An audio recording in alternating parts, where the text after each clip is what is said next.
Fala, criançada, tudo bem? Vamos lá para mais uma aulinha de climatologia e hidrologia. Agora vamos iniciar um pouquinho sobre precipitação.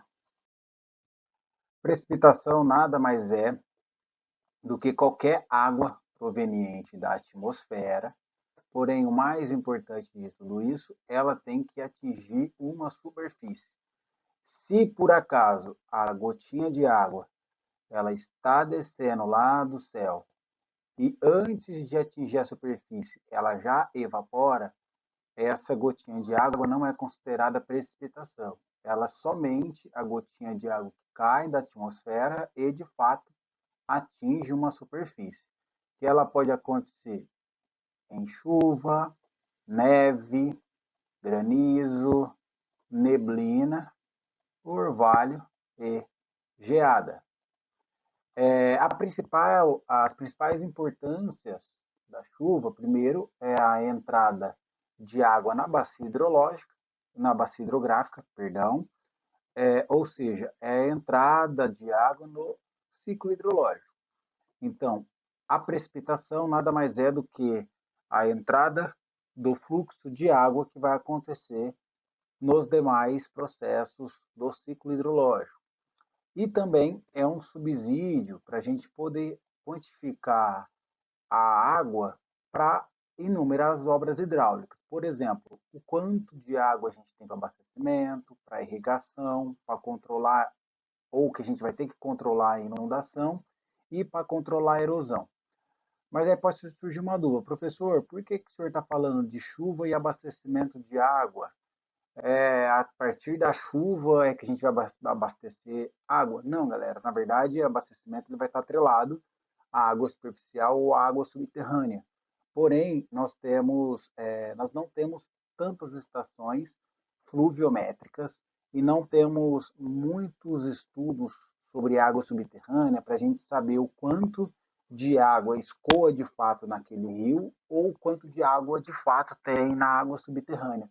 Então é mais simples a gente medir o quanto de água que vem da atmosfera e, a partir do balanço hídrico ou do ciclo hidrológico, a gente determinar o quanto de água que vai ter sobrando para a gente abastecer, beleza?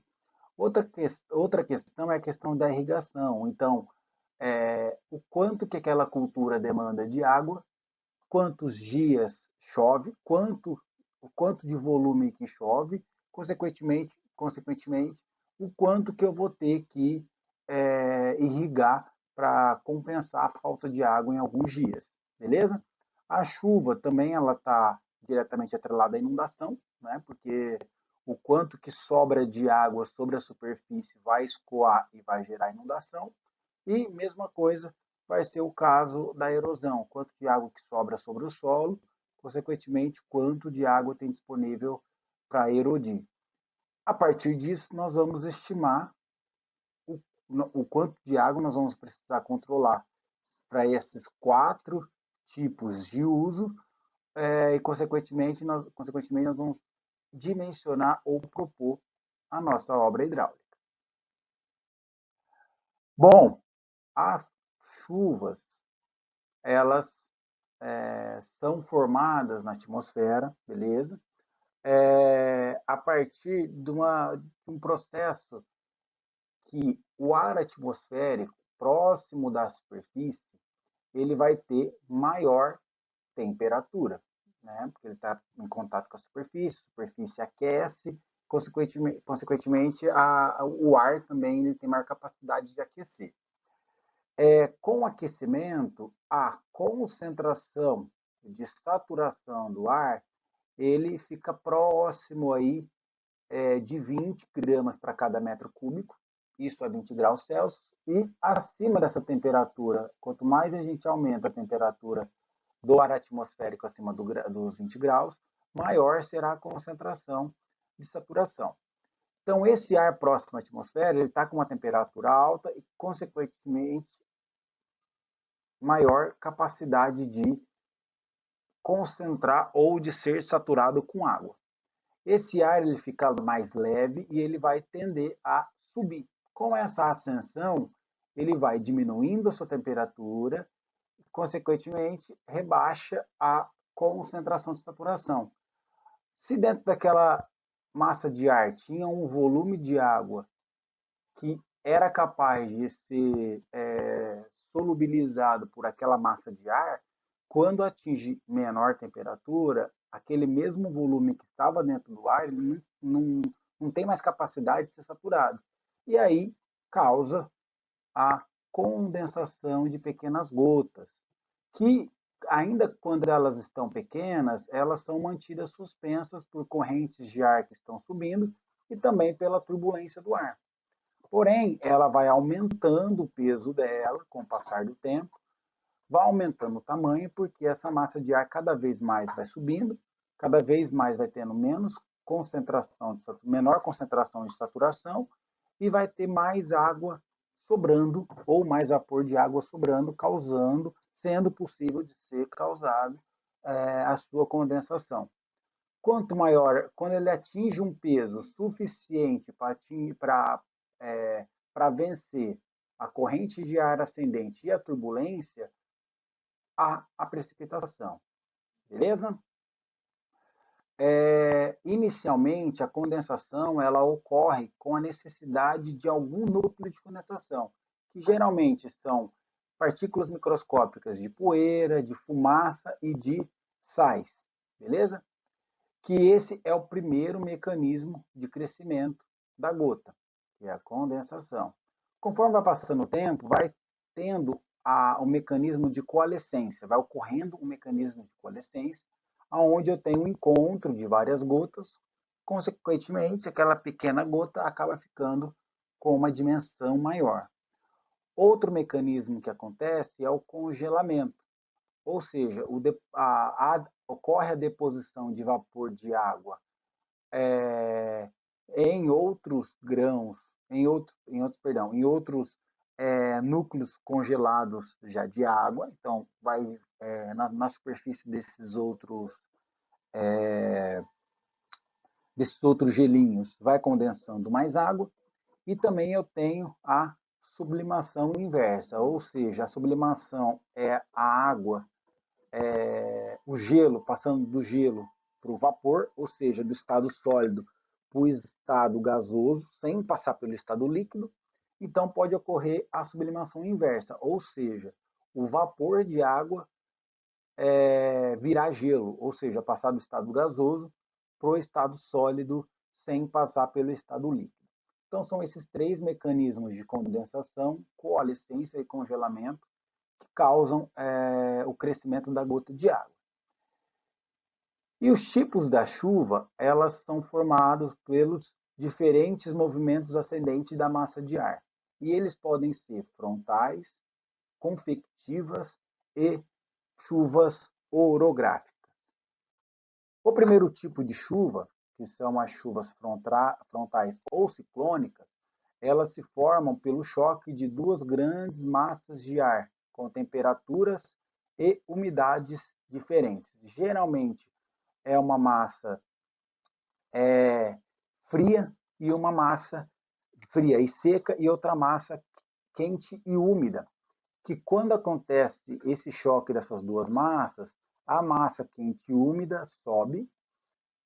Como ela está subindo, ela tem a sua temperatura reduzida, consequentemente, a concentração de saturação também reduz. Não tendo capacidade de ter tanta água dentro do seu volume, o ar acaba condensando o vapor de água, beleza?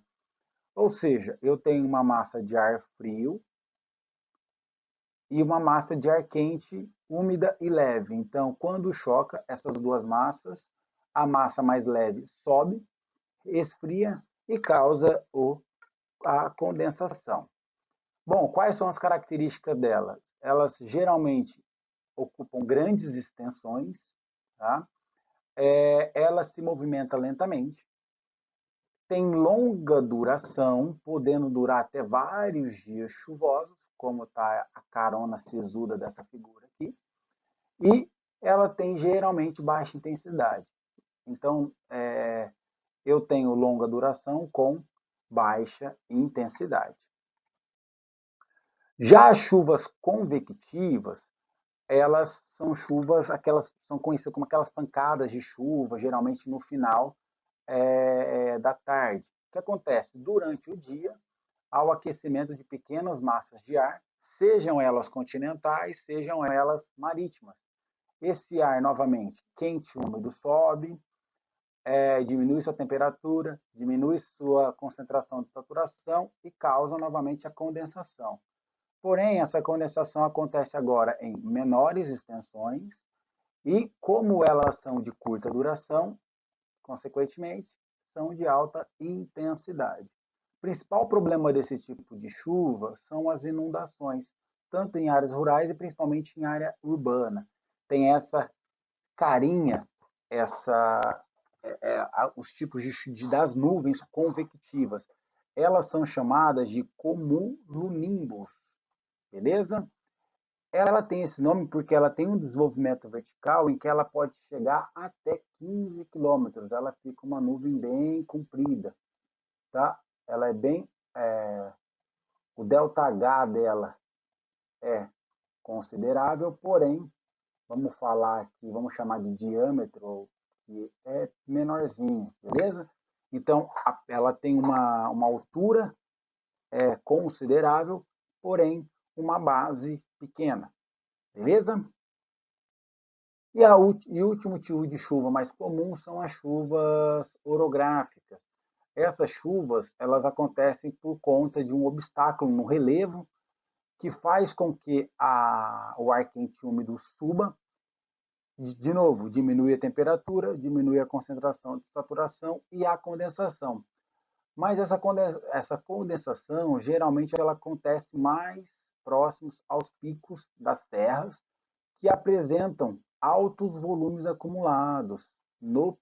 Quanto mais próximo ao pico da serra, maior é o volume acumulado. Note que do lado direito da serra eu tenho bastante nuvem e provavelmente está tendo precipitação, porém do outro lado da serra eu estou com o tempo limpo e sem ocasionar precipitação. Aqui, outra questão importante aqui seria o nosso sertão nordestino, que apesar do litoral ter bastante chuva, o sertão ele é bem seco justamente porque essa massa de ar úmida que vem essa massa de ar úmida que vem do litoral não tem força suficiente, na verdade não é que não tem força, ela atinge, por conta da Serra do Mar, ela atinge uma característica que favorece a sua condensação e, consequentemente, após o pico da Serra do Mar, não passa mais chuva, não passa uma massa de ar úmida, essa massa já é seca, porque ela choveu nessa ascensão por conta do obstáculo do relevo. Beleza? Então, basicamente, são esses três tipos de chuvas mais comuns. Para a gente medir essa chuva, ou seja, a pluviometria, nós podemos usar basicamente 4 tipos de instrumentos: o pluviômetro, o pluviógrafo, radares meteorológicos e imagem de satélite. Vamos ver cada um deles? O pluviômetro é esse copinho aqui. Eu acredito que todos já possam ter visto aí algum instrumento semelhante a esse. Semelhante a esse. O que é isso? Ele é um recipiente que as dimensões dele são padronizadas, baseando-se na área da boca dele, beleza? Então eu sei que quando o volume de água, por exemplo, atingiu o nível 5, eu sei que choveu 5 milímetros. E assim por diante. Note que como ele é afunilado, ele tem maiores distâncias na base e menores distâncias lá no topo. Tá? Então, justamente, ele foi aferido para que, de fato, essa alturazinha represente o mesmo volume precipitado do que a distância mais superior. Beleza?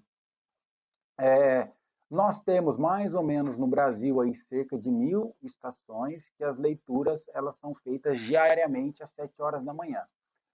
O problema, nós temos muitas falhas e muitos erros de leitura. Imagina o seguinte, nós temos 10.000 estações separadas no Brasil inteiro, desde áreas habitadas, né, áreas urbanas, até áreas remotas. E a gente tem que ter um operador lá lendo. Então, esse cara pode ficar doente, pode ficar um tempo sem operador, e aí a gente tem algumas falhas. Ou então, pode ter alguma situação em que, por acaso, de um dia para o outro, deixou de ler, e aí, para não ficar sem registro, o operador vai e registra um valor não necessariamente correto que aconteceu naquele, naquele dia. Também tem alguns dados do Instituto Nacional de Meteorologia e do Centro de Previsão de Tempos e Estudos Climáticos do INPE, beleza? Qual que é a vantagem desse equipamento, do pluviômetro? É que ele é um equipamento fácil instalação, fácil manuseio, fácil leitura, ele dá bons resultados diários. E, porém, essa também é a desvantagem. Eu tenho dados diários de chuva, eu não tenho dados ao longo da precipitação, tá bem? Então, eu sei que choveu, por exemplo, 5 milímetros das 7 horas da manhã de ontem até as 7 horas da manhã de hoje. Mas eu não sei se esses 5 milímetros eles aconteceram das 7 às 7h05, das 7h05 às 7h10. Eu não tenho é, esse, é, esse detalhe de quando que a chuva de fato aconteceu. Ou então, supondo que eu tenho uma chuva aqui de 40 milímetros. Essa chuva provavelmente ela não aconteceu em 5 minutos. Ela pode ter acontecido, ela não aconteceu, supondo que eu tenho uma chuva de 40 milímetros em 60 minutos. Durante 60 minutos, essa chuva não foi igualzinha com a mesma intensidade, mas eu não sei quando que aconteceu a essa maior intensidade. Até porque eu não tenho é, até porque eu não tenho essa variação ao longo do tempo. Tal variação ao longo do tempo, quem me dá é o pluviógrafo, ou seja, ele mede em um gráfico, que é esse gráficozinho, semelhante a esse gráfico que está acontecendo aqui do nosso lado direito. Eu posso ter, elas são medições automáticas com tempos inferiores a um dia. Supondo que nesse caso aqui eu aferi para medir minuto por minuto, tá? Desculpa, vamos colocar hora por hora. Então, a cada hora, esse gráfico ele vai estar sendo registrado.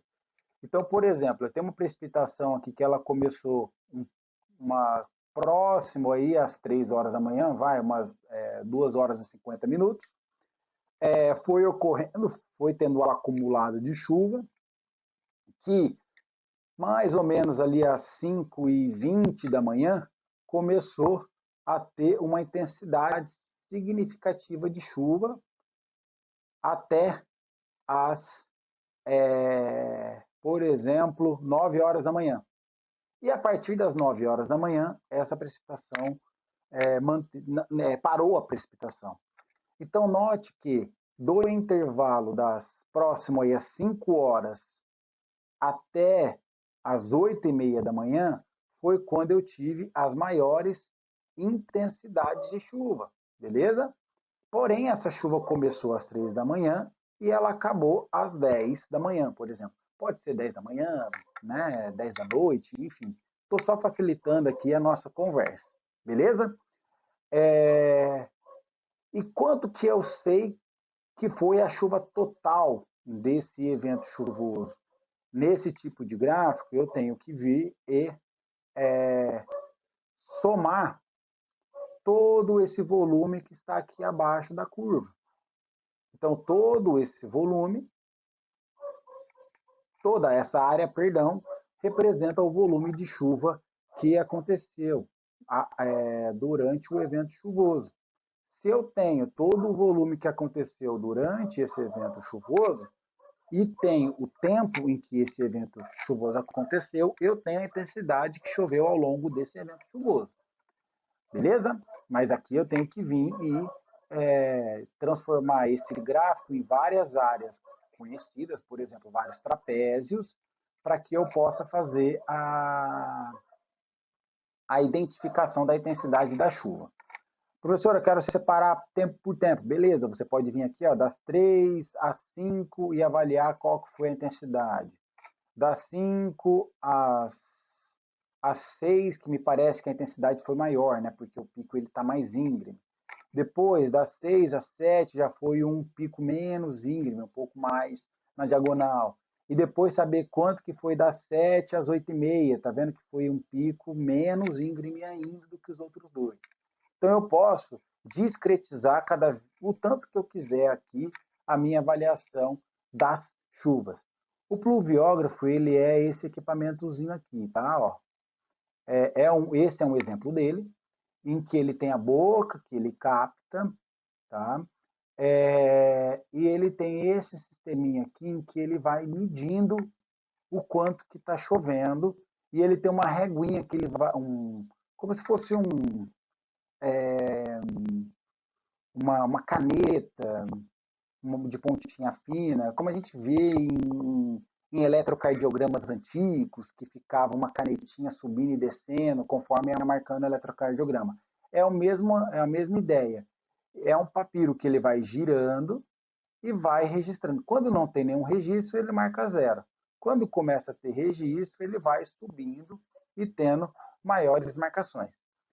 Quando enche o potinho, quando enche o potinho, você chega no volume máximo desse pote que ele recolhe, ele descarrega e aí começa a medir de novo. Tranquilo? Hoje os pluviógrafos já estão um pouquinho mais modernos, né? Nós temos aí os pluviógrafos digitais, em que ele tem cubas basculantes. O que é isso? Ele tem uma cubinha dentro do sistema em que ela, conforme vai entrando precipitação, vai enchendo a cuba. Quando ela atinge um determinado peso, ela bascula para o lado direito, por exemplo, e joga fora essa água. E aí o lado esquerdo começa a encher. Depois ele bascula. O sistema, ele sabe quanto de volume cada cuba tem. Sabendo o volume de cada cuba e sabendo a quantidade que cada cuba basculou, ou seja, o número de movimentos, eu sei o quanto precipitou ao longo daquele intervalo de chuva. Geralmente eles são dotados de um data logger, que é uma memória, ele pode também ser equipado com telemetria, ou seja, ele faz a transmissão automática de dados. Então, instantaneamente, por exemplo, eu posso estar aqui no escritório e estar acompanhando um pluviógrafo em outro município, em outra cidade, ou lá na UCDB, por exemplo, sabendo quanto que está chovendo lá no momento e eu estando aqui no meu escritório. Eu posso, de longe, avaliar esses dados. Esse data logger é esse equipamentozinho aqui, ó, tá? O que ele faz? Ele registra a quantidade de movimentos que a cuba fez. Lógico, os data loggers, eles também têm melhor e pior qualidade. Quanto melhor a qualidade, eu consigo registrar nele qual que é o volume ou qual que é a equação das cubas basculantes, beleza? E aí ele já me dá, além da quantidade de movimentos, ele me dá também a altura da chuva, o quanto de fato precipitou, beleza? Outra questão, dependendo do tempo de registro que eu coloco no meu pluviógrafo, eu posso ter mais ou menos frequência de retirada desses dados, porque geralmente, quando trabalha aí na faixa de 5 minutos de registro, tá? Eu tenho que uma vez por mês, pelo menos, retirar, porque ele consegue registrar cerca de 35, 33, 35 dias. Então, se eu falhar um mês, por exemplo, se eu pular esses 30 dias do último, 30, mais do que 35 dias, eu vou perder os dados. beleza? Lógico, se eu tenho telemetria, um computador ligado que vai armazenando, não tem problema nenhum. Lógico, computador remoto, né?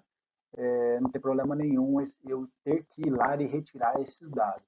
Mas se eu não tenho a facilidade, sei lá, eu tenho um pluviógrafo no meio do mato, que não tem acesso a celular, por exemplo, então vai ser difícil eu ter uma transmissão automática. Eu tenho que ir lá meses a meses. Se eu colocar menos período, por exemplo, a cada 5 minutos, provavelmente a cada 15 dias, 10 dias, 15 dias, eu vou ter que ir lá e fazer a retirada desses dados. Tá bem? Ah, professor, então vamos colocar mais, vamos colocar 30 minutos. Beleza, pode ser que as chuvas mais intensas, que são aquelas que acontecem em menos tempo, eu não vou ter essa discretização. Eu sei lá, por exemplo, que 10 milímetros choveu em 30 minutos. Mas e se esses 10 milímetros choveu em 5 minutos? Ou se esses 10 milímetros de fato choveu em 30 minutos? Ou seja, eu posso estar perdendo a capacidade de discretizar a intensidade significativa de um evento chuvoso. Beleza? Tem uns detalhezinhos de instalação, tá? Instalado a 1,5 m do solo, então a cuba dele, né, a entrada de água fica a 1,5 m do solo, e eu pelo menos tenho que respeitar essa inclinação do eixo horizontal do centro da cuba com os obstáculos mais próximos, seja um telhado ou seja uma árvore. Porque a maioria das chuvas, elas são laterais, né? Elas precipitam na diagonal. São raras as chuvas que precipitam na vertical. Então, se eu tiver com um obstáculo muito próximo, eu posso atrapalhar. Por exemplo, se eu tivesse com o pluviógrafo bem na lateral aqui dessa árvore, se vier uma chuva da direita para a esquerda, eu vou estar perdendo capacidade. Pode ser que eu registre uma chuva de 5 milímetros, mas na verdade choveu 30 milímetros, só que o meu pluviógrafo não registrou, tanto o meu pluviógrafo quanto o meu pluviômetro podem não ter registrado por conta de um obstáculo. Tranquilo?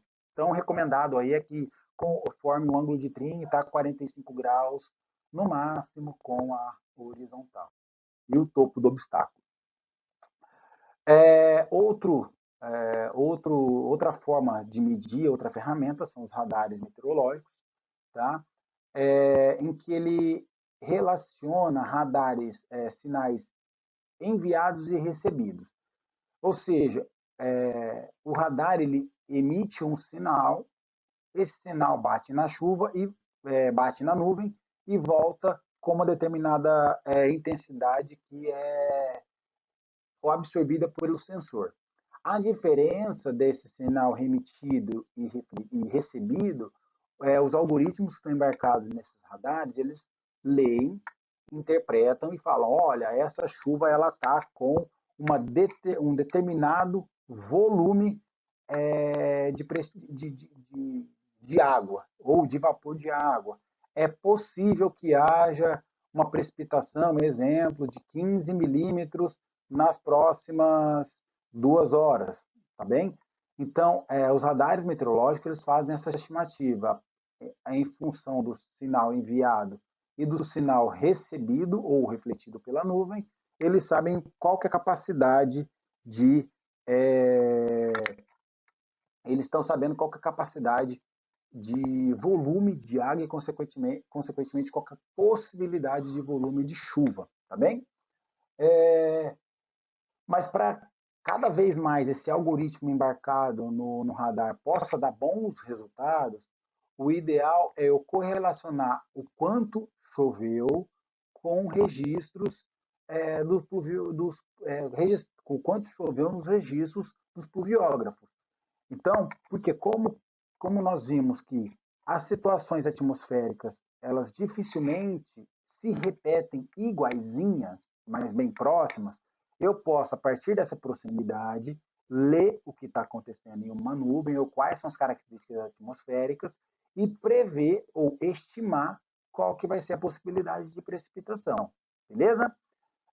Outra questão que eu tenho é que não necessariamente o registro pluviométrico pode acontecer quando houve o registro da imagem.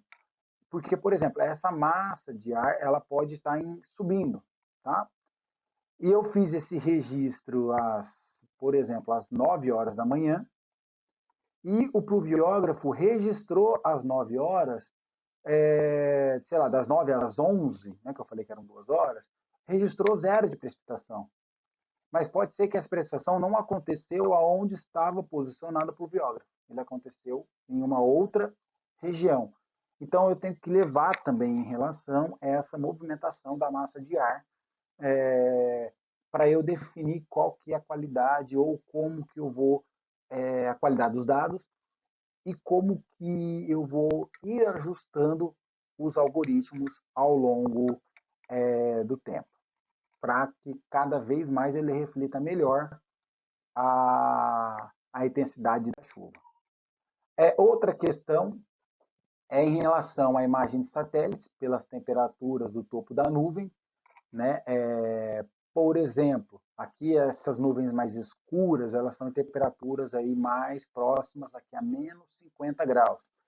Por quê? Eu correlacionando a temperatura, quer dizer que quanto menor a temperatura, menor a concentração de saturação, consequentemente, maior a possibilidade de haver precipitação. Então, também através de imagens de satélites, eu posso determinar o quanto choveu. Mas, de novo, eu tenho que avaliar, ora, se eu tinha uma determinada temperatura, quanto que choveu, tá? Tem que fazer essa correção também a partir de imagens de satélite de dados secundários, com dados primários.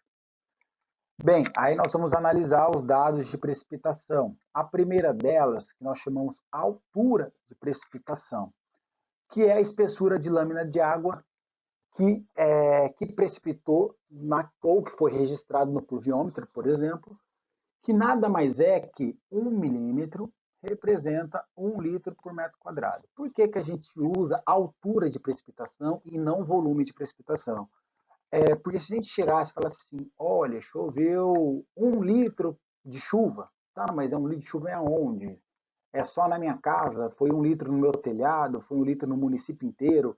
Ou se eu falar assim, choveu 1 milhão de litros de chuva, tá, mas esse 1 milhão foi só na minha casa, foi só no bairro, foi no município inteiro, foi no estado inteiro, tá bem?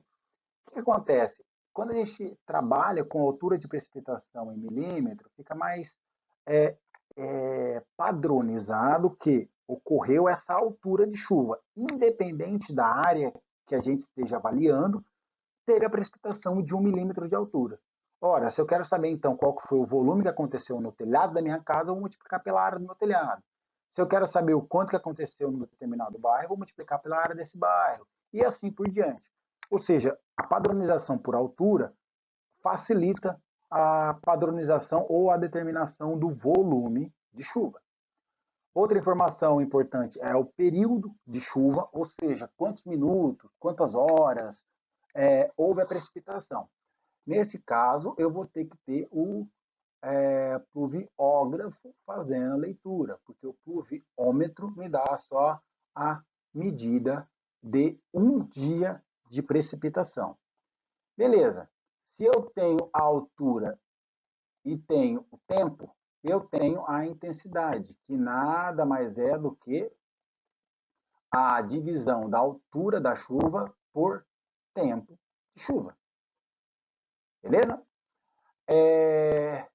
A frequência da chuva é uma outra informação importante, que é a probabilidade de que eventos iguais a um determinado evento sejam igualados ou superados. Então, por exemplo, a frequência de precipitações de 10 milímetros é de 80%. Quer dizer o seguinte, que é provável que 80% das vezes ocorra uma chuva de 10 milímetros de precipitação ou maior. Perdão, 10 milímetros de altura ou maior. Ou seja, a frequência é a probabilidade de que um evento ele seja igualado ou superado. Por sua vez, o tempo de retorno ele é o inverso da frequência. Ele nos dá uma ideia de período de tempo em ano em que esse evento ele é igualado ou superado. Voltando ao exemplo de uma precipitação de 10 milímetros de altura, que ele acontece em 80%, é provável que a cada ano esse evento de 10 milímetros aconteça. Ou seja, 1 dividido por 0,8. Mas, professor, 1 dividido por 0,8 deu 1,25. A gente não considera os 25, a gente arredonda pro tempo de retorno menor. Porque imagina o seguinte, se eu tenho uma precipitação que ela aconteceria a cada 5 anos e meio, eu posso dizer que é mais seguro eu trabalhar que vai acontecer a cada 5 anos esse evento de chuva. Tá bem? Agora, se eu estou falando, supondo uma chuva de altura de 50 milímetros, tá? Aí uma chuva mais volumosa, tá? Essa precipitação, ela tem a frequência de ocorrência dela só de 10%, beleza? Quando eu for fazer o tempo calcular o tempo de retorno, eu vou pegar a frequência e dividir, vai ser o inverso da frequência, ou seja, 1 dividido por 0,1 é uma chuva de 10 anos de tempo de retorno, ou seja, é possível que a cada 10 anos a precipitação de 50 milímetros seja igualada ou superada. Enquanto que a precipitação de 10 milímetros é possível que a cada um ano essa chuva seja igualada ou superada. Tudo bem? Ou seja, o tempo de retorno, quanto maior o tempo de retorno, maior é a intensidade da chuva ou o volume da chuva e mais rara é essa chuva. Agora, quanto menor o tempo de retorno, mais comum dessa chuva ocorrer. Beleza?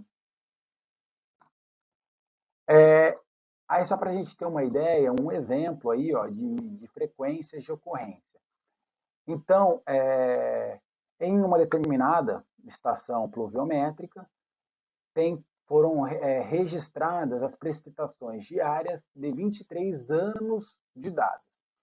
Quais que foram, então, as ocorrências? Ó, que 67,6% das ocorrências não teve precipitação, beleza? Para vocês terem uma ideia, gente, aqui em Campo Grande a gente tem mais ou menos por ano aí 60, 64 dias de chuva, tá?